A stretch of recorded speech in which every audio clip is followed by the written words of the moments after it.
Datca in Turkey. We are cruising down the coast. We're under motor. Winds died this afternoon. Just picked back up, but we've only got less than a mile to go, so we're just kind of motor sailing in. A little bit nervous about clearing in and what it's going to be like. We're not sure whether it's very restrictive or whether this coastline is more secular. So we'll find out over the next few days. Anything to add, Kev? No, not really. I mean, I think we have an agent already kind of arranged. We just have to call him on the phone, and I guess I'll let him handle it. Albania, they wanted you to call in and get permission from the harbor master to come in. We're going to be anchoring out. We think the harbor just doesn't look real deep and has a lot of obstructions and rocks and that sort of thing in there. So we're just thinking it might be easier to just anchor out, and then we'll see. Report back. How's your day going, Kevin? It's going well. We landed here in Datca, Turkey, and finally got ourselves cleared in. And that was somewhat of an ordeal. The agents handled it, but they don't speak English hardly at all. So, yeah, it was good. We went to an agent, and he took care of the paperwork, and they just ran back and forth to all of the various administrative groups and took our passports and our papers and got us all signed in. Turkish transit log process is a lot easier to manage than the Greek one, because in Greece, as an American, we have to stop at every port police and sign in and sign out. Here in Turkey, apparently you just sign in originally, and then only if you have a change of crew do you do anything, and then you only have to sign out when you're leaving the country. So that's a whole lot easier on us, and hopefully we find a few other things, like we've gotten beer on our first day at the bar at the beach, so we're already feeling good about it, I think. Yeah, the charts show the area as being very, very shallow along the quay. So we anchored out. There's Talisman in the sun out there in the harbor. But tomorrow, if we feel like sticking around, we can apparently park stern 2 over in the middle section has enough depth. The harbor master tells me. So we'll deal with him tomorrow and maybe get ourselves a spot with electricity. So find out about that tomorrow. This will be our first Turkish lira TL change for beers.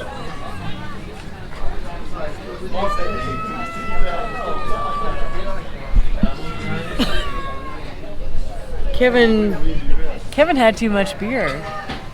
I can see. Too much. Oh, what a good dog. Are you a good dog? Are you waiting for somebody? Is somebody supposed to come and help you? Is somebody supposed to give you something to eat? Yes. He's young. He's very young. It's our first night in Turkey, and we're just having our first meal, and we just ordered some lamb and some steak. And so far the service has been fabulous, and we're by the water. It's beautiful. It's a gorgeous night.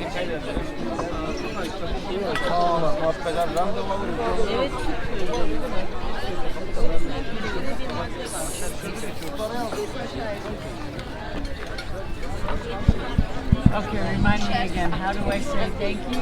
Teşekkürler. Teşekkürler. I need to write it down so I remember. No, I'm pretty sure you will remember it. Yes? Or I teach you easy word. Okay. Sağ ol. Sağ. Yeah. This is just like thanks. Thanks. Sağ. Yeah. Perfect. Teşekkürler. Yeah. You will do it. I know. I will.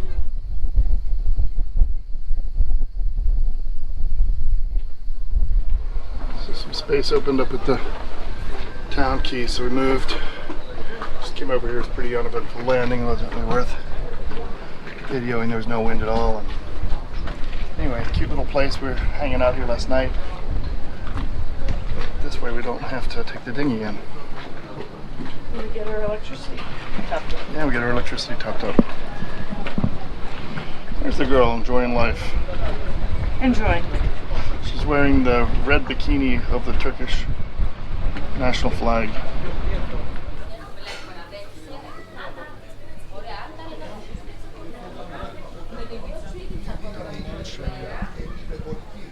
Gotcha. Doing some route planning. So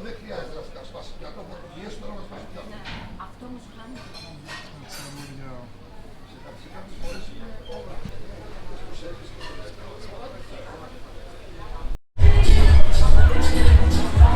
Saturday night.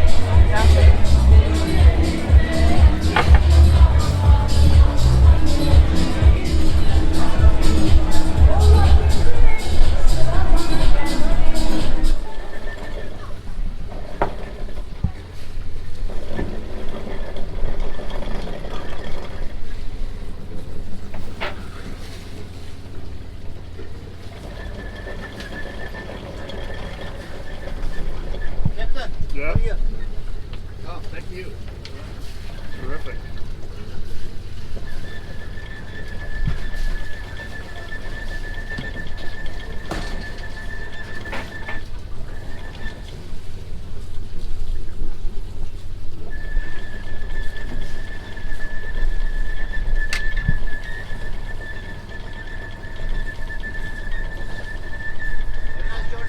Take care. Thank you so much for the card.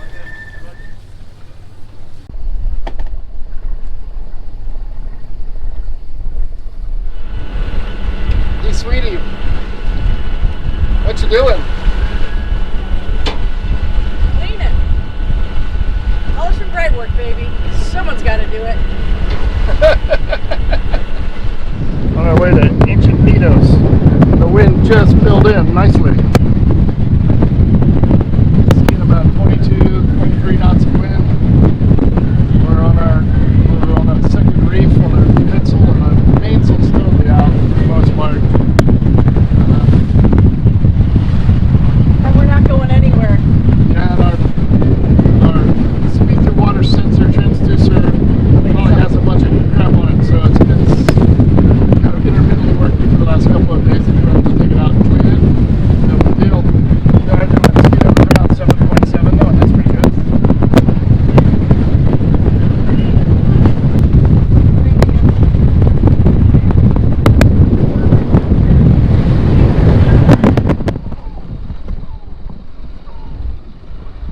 Once again, forgot to start the cameras, set them all up. Everything's great. Just didn't press the play button, start button. It's just so frustrating. This happens time and again. Just always.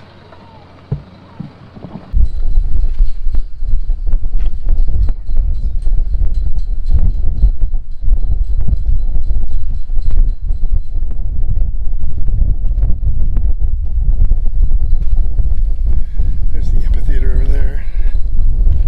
Looks like they're kind of trying to rebuild it. Incredible.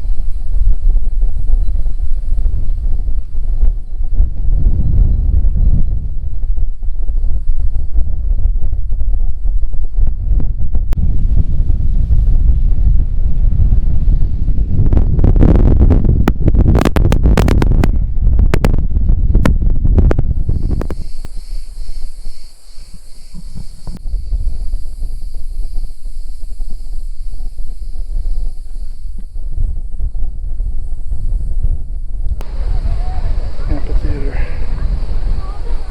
And they're in the process of rebuilding it.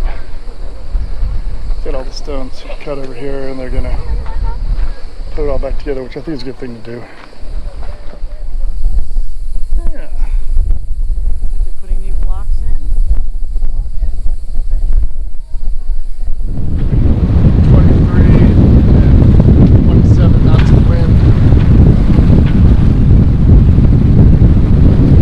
We started off with the second reef, which we're finding out is the thing to do around here, because if you start off, even if you start getting some wind and you put the whole sail out, the next thing you know, it's blowing hard and we've got too much out. So we've been just kind of going safe on it. It's been working out pretty well. Really just let out a little bit of the main to the winds come around. We were heading up pretty good. We're getting some wind effect from the island. So this might be a temporary thing, but for the moment, it's a good wind and good sailing. We weren't able to get into, well, we didn't get a return email from Bodrum, Marina, so we decided to go to the next bay up, and you never really know what you're going to get when you do this. And today we end up in a bay that is filled, absolutely filled with hotels, blasting music, and high-speed jet ski boats pulling, high-speed power boats rather, pulling floats full of people. So Seems like people are having a great time. yeah, some good people are having a great time, but boy, look at all the sunbeds and everything else out there. Looks like they've made a lane for the jet skis, which is for the dude to be pulled. So that's good, actually.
One of the issues we've been dealing with on the boat is that our oil pressure shows that the gauge is being very low.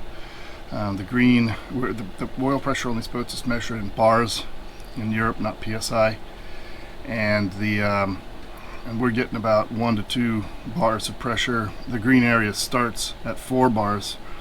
I've been told by the Yanmar technician that 2 bars is plenty fine, and that's good and relatively normal for our engine. But anyway, I want to check this, and one of the ways that you do that is by putting an actual gauge on the engine. And so I called the guy to ask if he would do that, and he told me he's busy, but he'll lend me the tool. But he'd like me to bring the oil pressure sending unit over so he can know which thread to give me for the tool. So this is the oil pressure sending unit, just to the right of that white oil filter. It's got a wire coming off of it. It's a resistance type of thing. It runs a ground back into the engine block. That's how it makes the connection through. And I've got to have to unscrew that and take it over to him. So I'll just need to detach the wire, and hopefully it just comes out with hand pressure, because I don't see any easy way to put tools on it. I don't want to break it. They're very expensive, and this one's new. And I've replaced it last season. It's still not giving better numbers than what I had on the old sender, and these do go bad relatively often and quickly on the Yanmars. All right, so there's what it looks like right there. It's got a flare fitting on the top, and this is where the wire hooks on.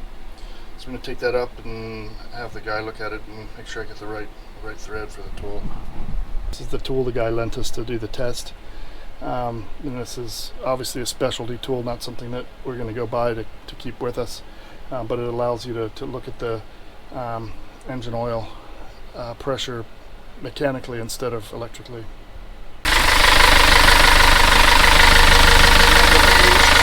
Attached. As you can see, we're at about 40 psi, a little less than 3 bars. All right, so having completed the test, it looks to me like we've got good oil pressure throughout the range of what we use. I mean, starting with about 45 psi at idle and running up to as much as 60 psi at 3,000 RPMs, but that's way more than what we usually run the engine at. Our typical cruising speed, we hit 2,000 to 2,200 RPMs on this engine, and that keeps the engine coolant temperature in the green. If we go any further above that, if we go to 2,500 RPM, say, our fuel efficiency decreases quite a bit, and then our engine coolant temperature rises a tick above the midpoint, so it starts to heat the engine up a little bit. So okay, probably for short bursts, but not really a cruising RPM. So I think we got the answer we're looking for. We are getting oil pressure, regardless of what this gauge tells us. The Yanmar gauge, not the new one. The guy let us use the mechanical to gauge. So we're good. This is Attila, and he lent me a tool, which is always appreciated. It's something we really love when they do that. And so I'm going to talk to him about it now. Anyway, good resource if you have a Yanmar product and you're in Bodrum, Turkey.